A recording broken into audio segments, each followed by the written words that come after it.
တော့ဒီကနေ့လေးမှာတော့အလုပ်ကိုင်လမ်းကြောင်း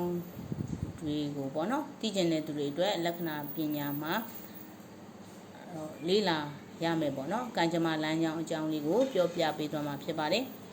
အဲ့တော့ကံကြမ္မာလမ်းကြောင်းဆိုတာကလက်ကဝက်ပေါ့နော်လက်ကဝက်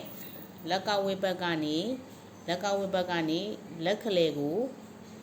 ထိုးထွက်နေတဲ့နော်လမ်းကြောင်းဖြစ်ပါတယ်အဲ့တော့အပေါ်ဒီလက်ကဝက်ဘက်ကနေအပေါ်ဘက်လက်ခလေနော်လက်ခလေကိုခေါ်တဲ့စနေကြိုကိုတက်နေတဲ့လမ်းကြောင်းဖြစ်ပါတယ်အဲ့တော့ဒီကံကြမ္မာလမ်းကြောင်းဟာဒီပေါ့နော်အသက်လမ်းကြောင်းပေါ့နော်အဲ့တော့အသက်လမ်းကြောင်းတော့ပထမအဆုံးပြောပြပေးမယ်လမ်းကြောင်းကအဲ့တော့ဒီကံကြမ္မာလမ်းကြောင်းဟာအသက်လမ်းကြောင်းနဲ့ပူးပြီးတော့တက်နေတဲ့လမ်းကြောင်းအကြောင်းလေးကိုပြောသွားပေးမှာဖြစ်ပါတယ်အဲ့တော့ကံကြမ္မာလမ်းကြောင်းကအသက်လမ်းကြောင်းနဲ့ပူးနေလို့ရှိရင်ဒီလက္ခဏာရှင်ကဘာဖြစ်တတ်တယ်လဲဆိုရင်သူ့ရဲ့အလုပ်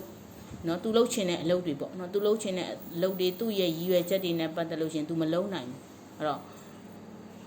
ဘာကြောင့်လဲဆိုလို့ရှိရင်သူ့ရဲ့မိသားစုသူ့ရဲ့မိဘသူ့ရဲ့ဆွေမျိုးသားချင်းသူ့ရဲ့မောင်နှမသားချင်းသူချစ်တဲ့ခင်တဲ့သူတွေကိုငဲ့ညာနေရတဲ့အတွက်ပေါ့နော်သူလှုပ်ချင်တဲ့အလုပ်တွေကိုမလုပ်နိုင်မဲနဲ့စွန့်လွတ်ရတဲ့သူဖြစ်ပါတယ်အဲ့တော့သူလှုပ်ချင်တဲ့အလုပ်တွေကိုလွတ်လွတ်လပ်လပ်မလုပ်နိုင်တဲ့သူလည်းဖြစ်ပါတယ်အဲတခါသူကအနစ်နာခံပေးရတဲ့เนาะအဲ့တော့ပုံကူလည်းဖြစ်ပါတယ်အဲ့တော့လောင်းရိပ်မိနေတဲ့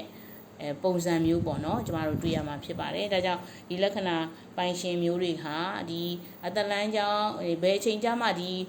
လောင်းရိပ်တို့เนาะဒီအနစ်နာခံရတာတို့ကလွတ်သွားတယ်လေဆိုရင်ဒီအသက်လမ်းကြောင်းကနေဒီကံကြမ္မာလမ်းကြောင်းခွဲထွက်သွားတဲ့အချိန်ကျမှပဲကျမတို့သူဒီလွတ်လွတ်လပ်လပ်အမိခိုကင်းကင်းနဲ့ပေါ့เนาะအဲ့တော့အနစ်နာမခံရတော့ဘဲနဲ့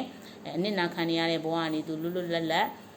ဖြစ်သွားမယ်အဲ့တော့သူလှုပ်ချင်တဲ့အလုပ်တွေကိုလည်းလုပ်နိုင်မယ်သူ့ရည်ရွယ်ချက်တွေနဲ့ပတ်သက်တာမှလည်းသူ့ပန်းနိုင်တွေနဲ့ပတ်သက်ဆန်းတဲ့ဆက်စတာမှလည်းလွတ်လွတ်လပ်လပ်အမိခိုကင်းကင်းနဲ့လောင်းရိပ်မမိတော့ဘဲနဲ့ပေါ့နော်လုပ်နိုင်တဲ့သူ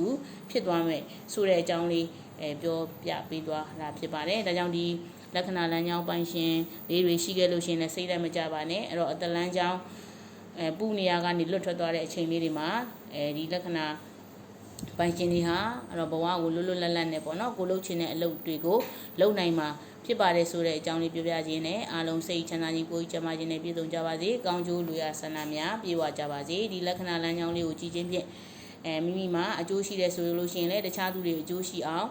share ပေးခြင်းများ like လုပ်ပေးခြင်းလေးများပြုလုပ်ပေးကြပါလို့ပြောကြလိုပါတယ်ကျွန်မကတော့လက္ခဏာဆရာမအေးမြဆန်ဖြစ်ပါတယ်ရှင်